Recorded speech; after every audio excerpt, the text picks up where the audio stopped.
gusto ko lang magbigay ng kaunting mga update sa mga nangyayari. Okay. And siguro mas maganda magtanong na lang kayo para isa-isa natin yung bawat subject matter na pag-uusapan. Sir, kanina po may nag-file regarding po dun sa PhilHealth transfer dito po sa Ombudsman against former PhilHealth Chief Ledesma and E.S. Lecco. Ano po yung process na gagawin po ng Ombudsman dun po sa complaint?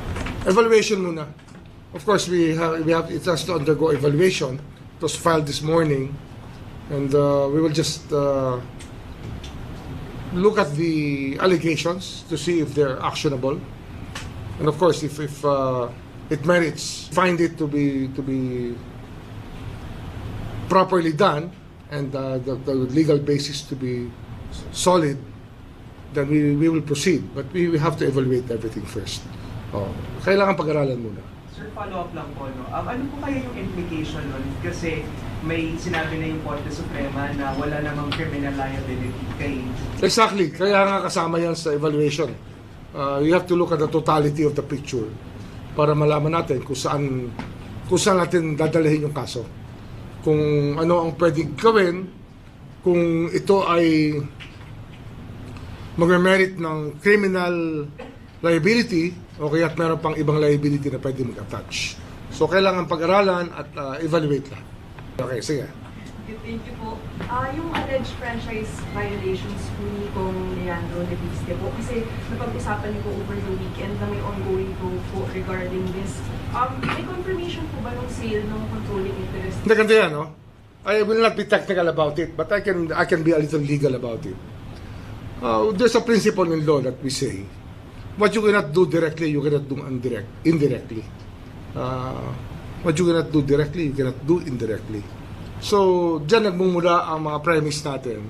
Kaya sinabi natin na pinag-aaralan natin yung kaso ng Solar Philippines at yung pagbebenta nitong spin-off company under as subsidiary and intimately related to Solar Philippines. So, yun eh. We have to look at it from that point of view. Kung hindi pwede mong ibenta yung isa, gagawa ka naman ng kontrata, gagawa ka ng subsidiary, baka naman pinaiikutan mo na yung batas. It's common sense to all of us. It should be common sense to all of us na hindi dapat nangyayari yan. But anyway, that being the case, pinag-aaralan talaga namin yan. Kasi nga, hindi ito simple case lang ng violation of franchise. It goes deeper into the country's energy picture.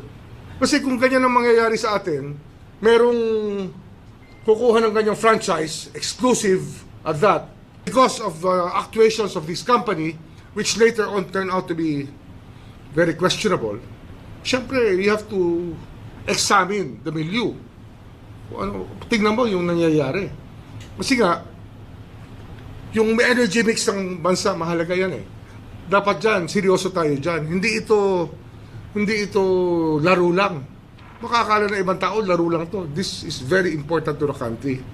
Kaya natin pinag-aaralan yan. And then Ombudsman has Rep. Leviste pleaded to your call nga po na magpakita ng lahat ng documents he has regarding this matter po. Nakausap na po siya about it. Hindi ko pa siya kinakausap. Basta pinag-aaralan na namin yung kaso. And we will get in touch with him in case we need him to respond to anything.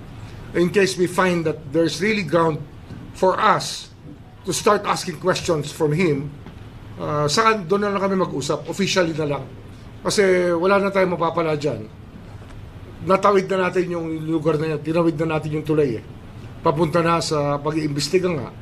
Kasi nga ang epekto nito sa bansa napakahalaga eh. Hindi naman to biro. Imagine your energy mix being upset by a single company, which is of course which acted more like a monopoly during that time. Ombudsman, can you just follow up on that? Sinasabi po ni Mr. Leviste, ni Congressman Leviste, ang may franchise daw po ng Solar para sa bayan, not S. Hindi, alam ko yan. You want to get into that, no? Pero sinasabi ko sa iyo, what you cannot do directly, you cannot do indirectly. Take it from that. I will not go into details. It's something for our investigators to determine.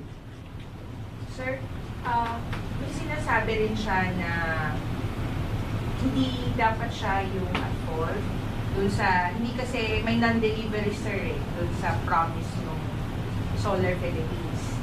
Hindi na-deliver yung 12 Well, mga megawatts. Sa akin yan, yung mga technical na nangyari dyan, wala sa akin yan. Ang mahalaga, alam natin, nag-spin off siya at nabenta nga yung spin off.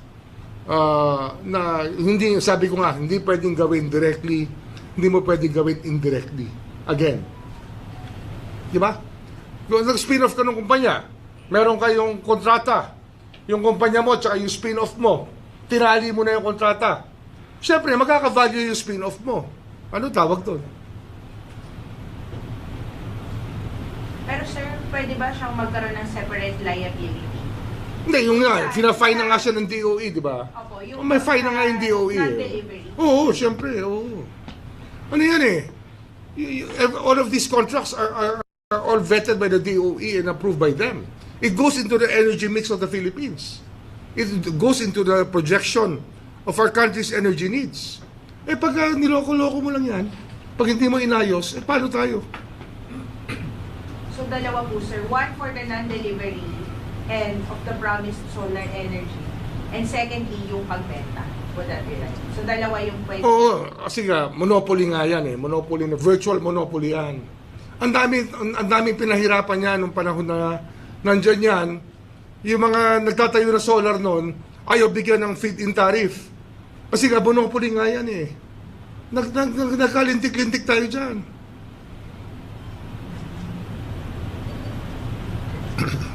Okay, sir, ibang issue. Ano tayo? Name and outfit para para ma-identify.